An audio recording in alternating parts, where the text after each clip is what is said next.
of the camel, if we cook it, does it nullify wudu or not? Is it considered to be part of the camel meat? I think we follow the same concept. As long as it's not meat, it does not nullify wudu. Well, actually, it does follow the same concept. Simply because when we talk about, generally speaking, meat, laham, this falls under it because it's cooked and it's eaten. While milk cannot qualify as food, cannot qualify as meat or flesh or whatever. Therefore, the scholars say anything that is cooked from a camel, then it is nullifies wudu. Now, milk does not nullify wudu. And one, again, would come and argue and say, why? The three-letter word that usually, buzzes and bugs people. Why? What's the difference between camels and other animals? There isn't a clear-cut answer to that. Is there any difference between camels and other animals? Yes, there is. There are differences. Now, the hadith has an ending, but it's not mentioned here. The Prophet ﷺ was asked, can we pray in the barns or pens of sheep? He said, yes. So he was asked again, can we pray in the barns or the pens, the place where they stay, of camels? He said, no. So there is a difference. People say, scholars that is, not normal people, they say that camel is different than other animals. Camel has pride and arrogance. When you see a camel walking, man, this guy is confident. He's standing tall.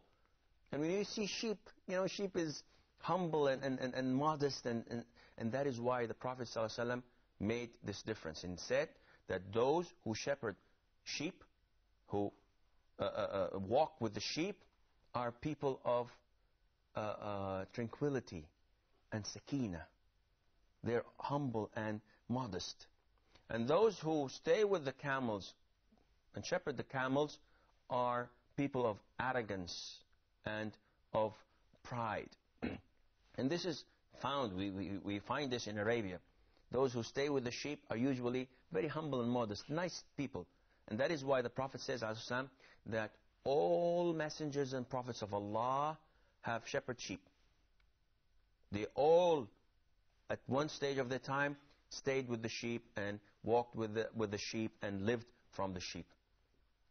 So they told him, the companions, even you, Prophet of Allah? Said, even I did this on so much and much for a woman in Mecca. Before Islam, I did it as a source of income. And we see this.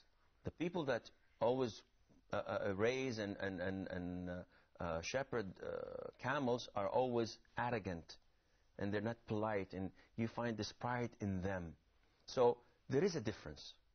Now, also there are hadiths that tells us that in the barns and pens of camels, Satan is present because of this arrogance. Therefore, it is not permissible for us to pray in these areas. To wrap it up, eating camel's meat nullifies a person's wudu, although it is the verdict of Imam Ahmad, but the hadith backs it up. The following hadith, narrated Abu Hurairah radiallahu anhu, the Prophet sallallahu alaihi wasallam said, whoever washes a dead person should take a bath thereafter, and whoever carries it should perform ablution. Of course, in Islam, it's very ritual thing, but it's very easy and simple. People die. This is human nature. The only person or entity that does not die is Allah the Almighty. All creatures of Allah die without any differences. No discriminations. They all die. Angels, devils, humans, plants, animals, they all die. Now, in Islam, it's very easy for us when people die. It's simple.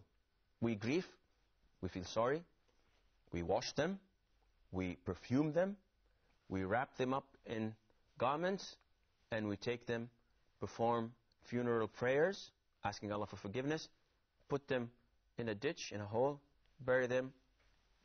It's history. He's dead. He's gone. We don't have any, convoys or caravans carrying them with musical instruments in front of them and behind them.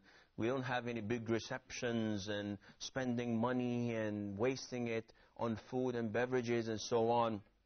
We have it very simple. All people die. And the more you need things, the more it's made easier in Islam. And this we have to pay great attention to. You need water and you need oxygen, air that you breathe. What do you need more? Oxygen. So it's found everywhere. Do I have to pay for it? I have to breathe. Water I need, but my need for water is less than my need for air. Can I find it everywhere? Yes, you can find it mostly everywhere, but you have to put some more effort to it. Our time is up, but I'm afraid that we still have some issues to continue, so we'll postpone it inshallah until next time. And until then, fi amanillah, wassalamu alaikum wa rahmatullahi wa barakatuh.